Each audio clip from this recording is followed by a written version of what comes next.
I want to show you guys how to basically analyze an audio file in Logic Pro so you can analyze its tempo and you can actually map the tempo and do all of this automatically without making life difficult for yourself. So this could be useful if you want to just, let's say you recorded a performance with your band, maybe it's been a while ago or you just did it recently, but you want to add parts to it, okay? And you want those parts, like let's say they're MIDI parts or whatever, and you want them to be synchronized to the tempo map. But when you record things live, without a click track, there might be little deviations here and there with the tempo. So it's not let's say you think you recorded at 120 BPM. Well, sometimes it might go up to 123, go down to 118. We're human, we're not perfect. And even those of us with like really refined hearing still, it still happens. And it might need to happen sometimes. Like music is like an elastic, it's not perfect. Like there's a push and a pull, and that's part of what makes the live recordings sound the way that they do. And you don't want to mess with that. You want to leave it the way that it is. Even though it is possible to quantize that audio, I highly recommend that you don't do that because it'll most likely ruin the file. It won't sound as good. There'll be artifacts. Just don't go that far. Let's just worry about loading in this audio file and analyzing the tempo with Logic. So I got an audio, like this is just an empty project. I've got an audio track. I'm going to import the audio file. And to make this work, you need to have advanced options enabled. So you're going to go in settings, advanced, and you want to just enable, well, you don't have to enable all of them. If I'm not mistaken, the one that has to do with this particular function would have to do with advanced editing. So if you don't want to enable all of them, just enable advanced editing and you'll be fine. So I'm just going to load up one of my tracks, and you see my tracks were recorded with a click track. So it's going to be almost perfect. I'd be surprised if it's not. Never know. So I'm going to just load any track in here. Doesn't really matter. It's just an example, right? So let's put in the WAV file. Close it. Let's just change the project.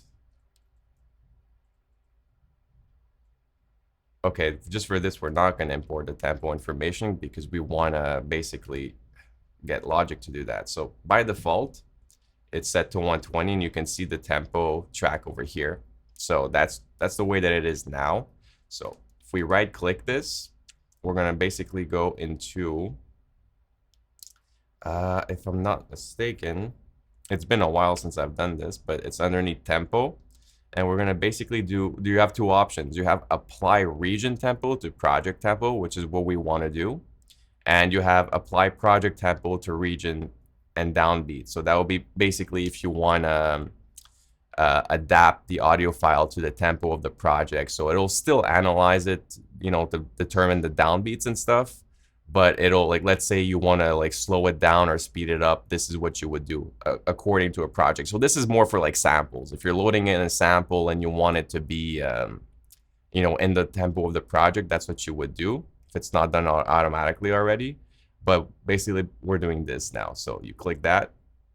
And what you can do is align the downbeat to the nearest downbeat. So like if your performance, because most likely is not going to be lining up perfectly to a downbeat, you may want to enable this so that your track starts on a beat 1 somewhere instead of like on a beat 2, and then you might have to manually move it or something. So it's just let Logic do its thing.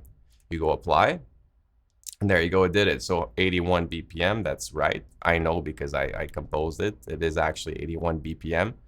And I see it seems pretty consistent the entire way through. So if this was a live recorded track, you would most likely have a pretty bumpy, tempo track. There would be a lot of like little points here and there, and you don't have to panic. That's completely normal. Logic, I wish I could have shown you with a live track, but I mean, Logic is really, really good at doing this accurately. I've done this in the past and it works. So just try it with like your most you know, chaotic track with, you know, tempo variations. It will pick up on it. It might not pick up on, you know, if you have like some weird time signature changes or whatever, but it will definitely pick up on the slightest tempo changes. So once that's done, you're basically finished. Like if you want to add like a MIDI track or whatever, any other instruments, everything right now is aligned to the click. So the track itself is going to be basically the tempo track is going to be reflecting your main reference track, and after that, like if there are little tempo variations, you'll just hear it, and you can perform your parts. And when you quantize MIDI, it'll quantize MIDI according to the tempo, and it will be aligned perfectly with your audio recording. So I hope that you found this tutorial useful. It's one of Logic's most advanced features and one of the most useful ones, you know, and you could even use this like if you're transcribing music and you want to just practice with it with a BPM or something like this has multiple uses. So I use Logic Pro for a lot of different things, but musical transcription is definitely one of those things, because think about it, then you can actually slow down the track and do a bunch of different things with it. So highly recommend if you're still debating whether which DAW you wanna purchase. I definitely recommend Logic Pro.